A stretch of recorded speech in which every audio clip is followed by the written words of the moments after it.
And Huriel, you got the floor.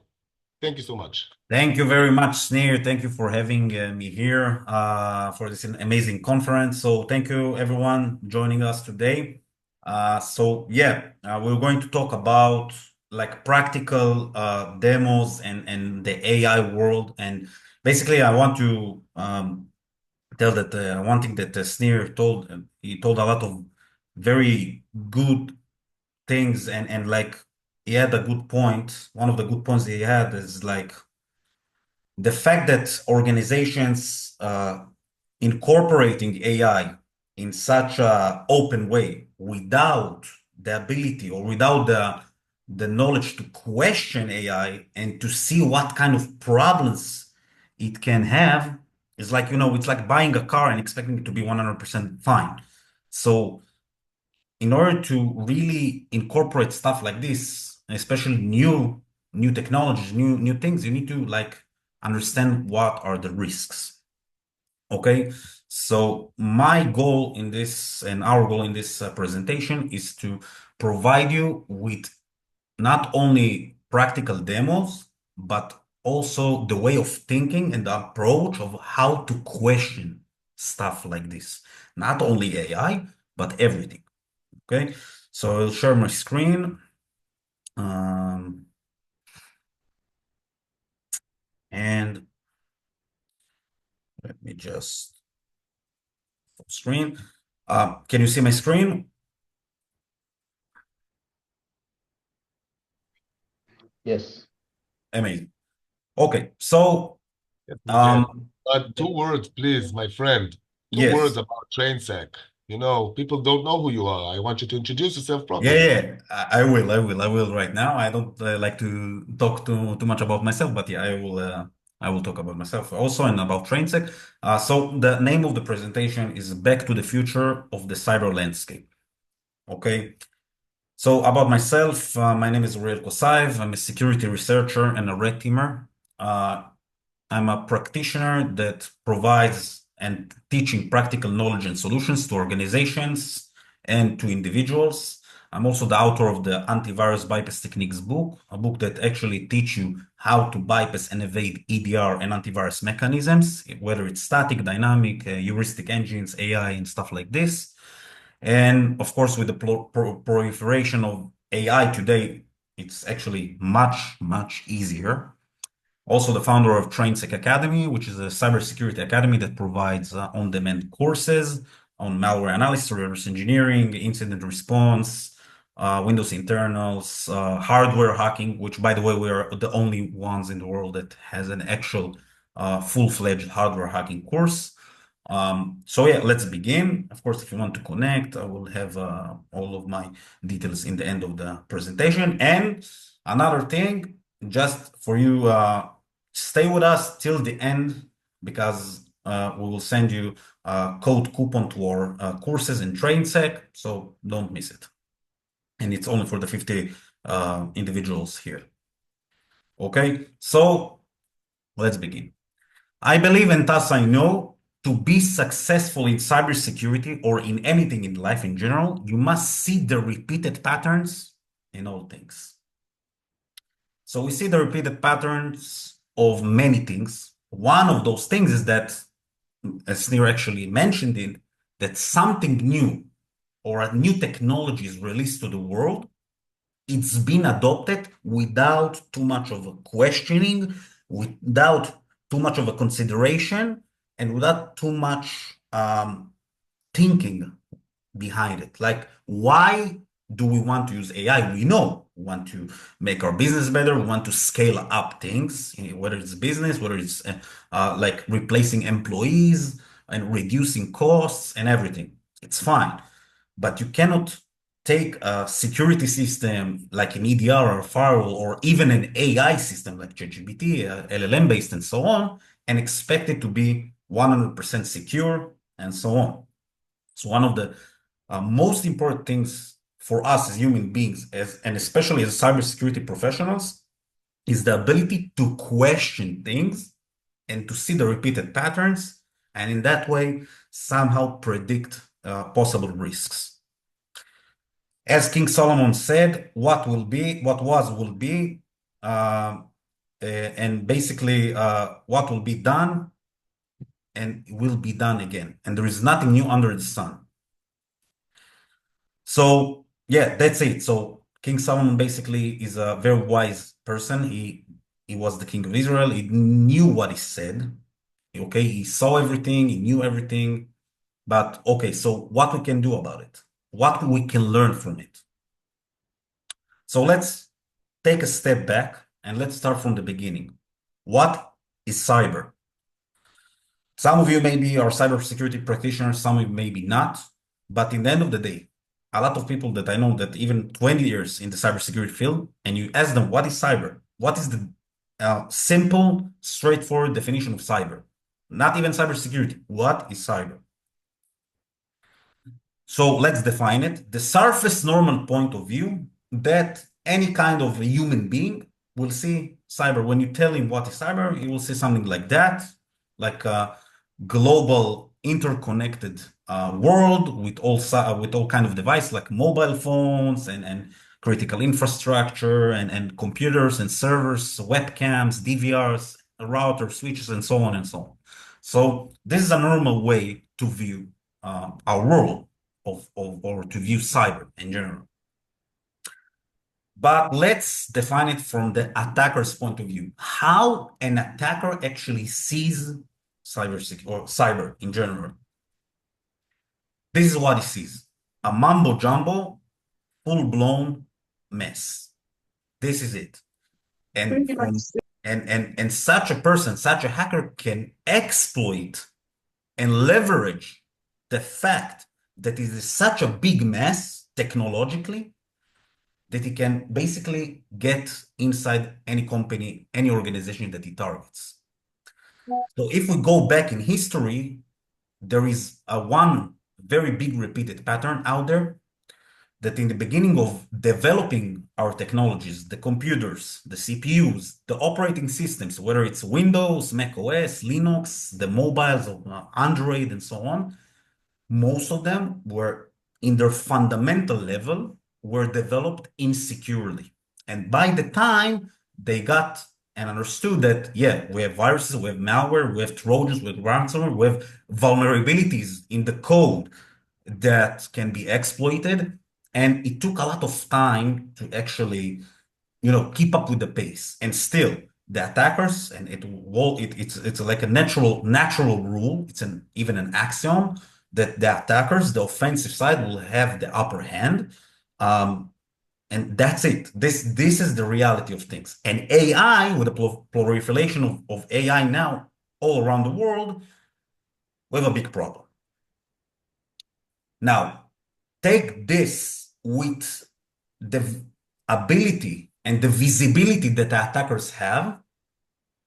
I mean, as an attacker, I can go to websites like Shodan or Senses and I have full visibility on everything. Like I can see all of this globus, all of the interconnected devices, and basically they're open, widely open, exposed to the world, to the public internet. And I'm as an attacker can exploit my way inside those devices, inside those organizations. So when I'm an attacker and I'm using such systems like Shodan and Senses, and I have a full visibility of what happens, what is actually deployed and implemented in the internet, I can actually target those assets. So a web of misconfigured and vulnerable interconnected technologies. This is what it is. This is our situation today. Now, if we go into a Shodan report, I just took a example for, let's say, the country of Moldova or country of Israel. It doesn't really matter. I can see a full map all of the cities and the vulnerabilities and the count of the vulnerabilities, different organizations, what are the most well-known and used default or non-default ports and services, and what kind of operating systems. So this is a general overview for in this example, Moldova. The emergence of artificial intelligence makes everything easier and ever more accessible. So you can even ask ChatGPT or WormGPT or FraudGPT or whatever, and gain the same information basically. Okay, and not only that, you can also have and be received of suggestions how to hack them, how what kind of social engineering campaign to create, whether it's a phishing campaign with an attached malicious document, or with a defect of let's say a website that impersonates the actual website of the VPN console, let's say a VPN login access of the organization. Then you can hack your way through to the organization through their VPN access, and you can do a lot of things basically. So let's talk a little bit more about the evil twin of ChatGPT. We have two, FraudGPT, that Snir actually told us about, and WormGPT. So let's see a practical demo. So I start with WormGPT. I asked him how to write a ransomware. Let's say I'm just a regular guy without any technical knowledge and so on. Where to start?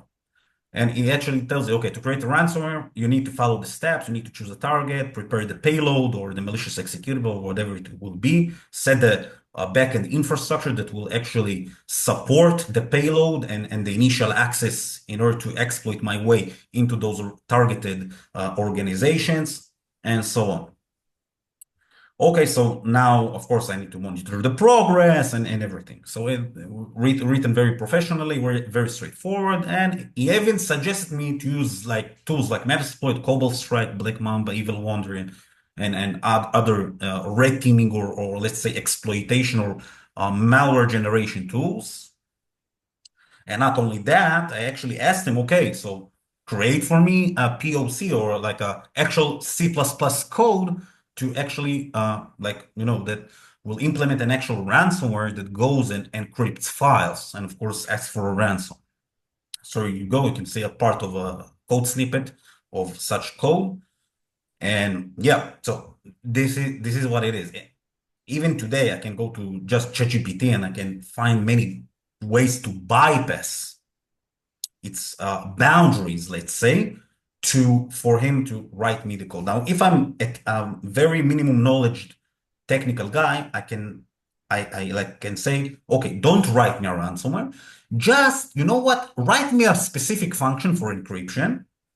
Write me a specific function of displaying the ransom node. Write me a specific function to exfiltrate and fingerprint the computer that I'm attacking, or to exfiltrate in sensitive data. And of course, telling him this in a way that will don't have the connotation of the malicious connotation. So if you talk with him, okay, develop for me specific functionalities, you can then go and take all of this generated code and create ransomware or infosteal or whatever it is.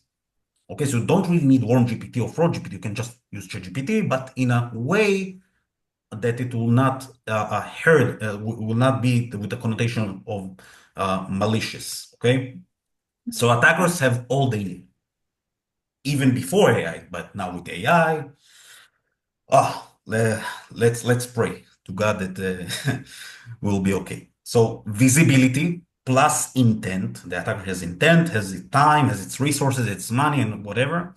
Plus publicly exposed assets and unaware and uneducated victims equals to a devastation, to a problems, and it just like let's say if before AI you had a lot of attacks, now with AI just skyrockets. It's just insane.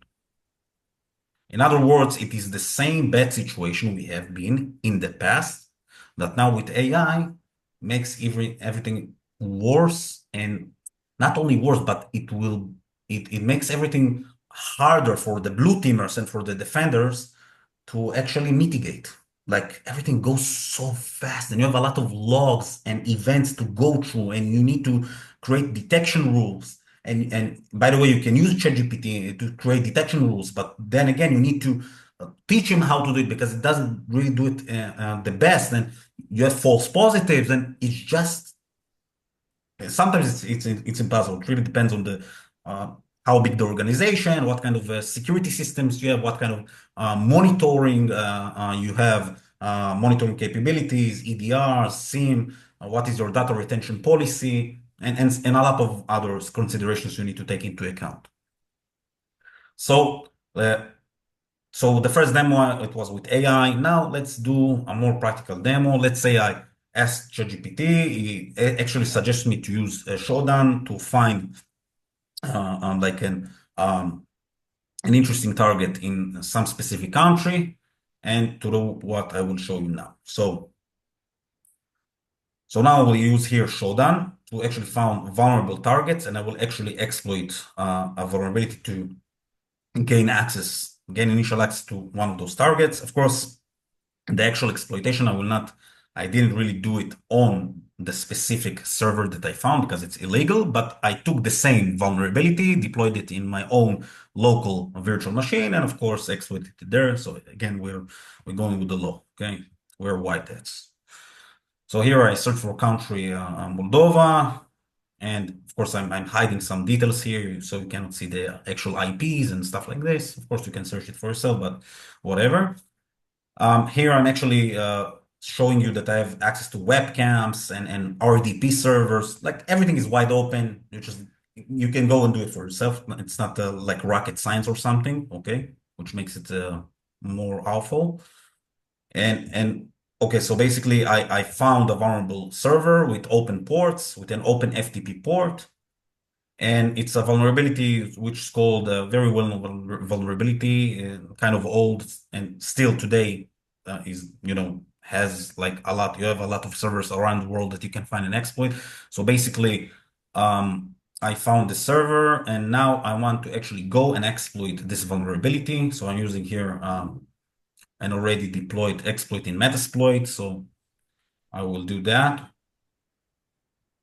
The first stage, before I actually go and exploit the vulnerability, I'll do port scans of my server that has the same vulnerability to exploit, which is, as you can see, VSFTPD234, the same vulnerability that I found in Shodan on those servers, specifically on the country that I searched for. Again, a lot of countries has them. So VSFTPD234, it's a backdoor vulnerability which basically can give you a root access, just that, without username, that password, without any identification, without credentials, which makes it worse. So now I need to define for him the target IP, target port is 21. So I define for him the target IP and just go and use the exploit. I initiated using the exploit command. And as you can see, I got a root access basically, and gain the shell, gain an initial access into the server, just to show you that I actually got access to the server. Again, the same exploit, you will use it on those servers you found in Shodan. Just I ask you, don't do it because to actually hack them, so don't do it, it's illegal. And now I see that I'm root and I'm in the root directory also, and just for the POC, I will create a TXT file, you have been pawned, and then I will swap my then I swap to my actually victim VM that I hacked, and I would show the file there that it was created using the root admin. And yeah, so you have been pawned, that's it.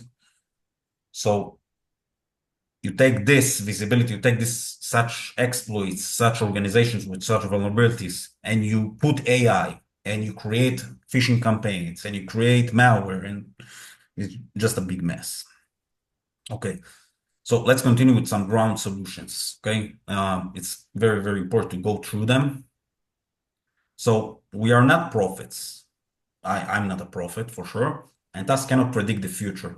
The solution is to start noticing repeated patterns. Again, notice the repeated patterns, notice the trends, notice the behavior of those things, and you will realize how many risks you have, but also how you can predict the solutions for them. So it's very important, not just to be a technical guy or a management kind of guy. Yes, you need to be very cooperative, very strong, communicatively, and technical, of course, but you need to see the repeated patterns. Very, very important.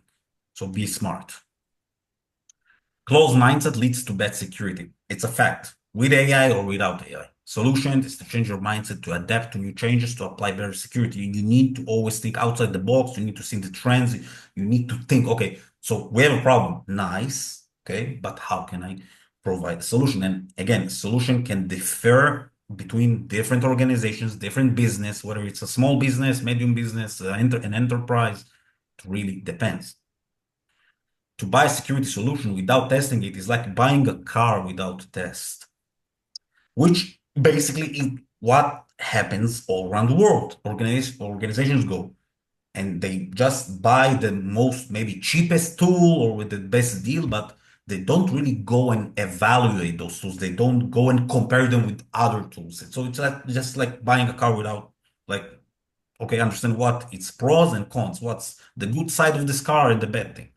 So the solution, test security solutions by asking the right questions, whether it's a business questions, support, and stuff like support. Okay, so I have an incident, a cyber incident. What kind of support you provide me? What is the SLA? But also bring a technical guy like me or like anyone else that is considered to be a security researcher, red teamer.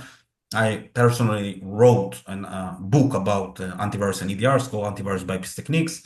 So you can use my services or other guys to actually go and test those solutions. So not only from the business side and from the SLA and stuff like this, but also like, okay, technically it can stop this kind of ransomware and info stealers, but this EDR is not so aligned with the needs of the organization or the security needs of the organization.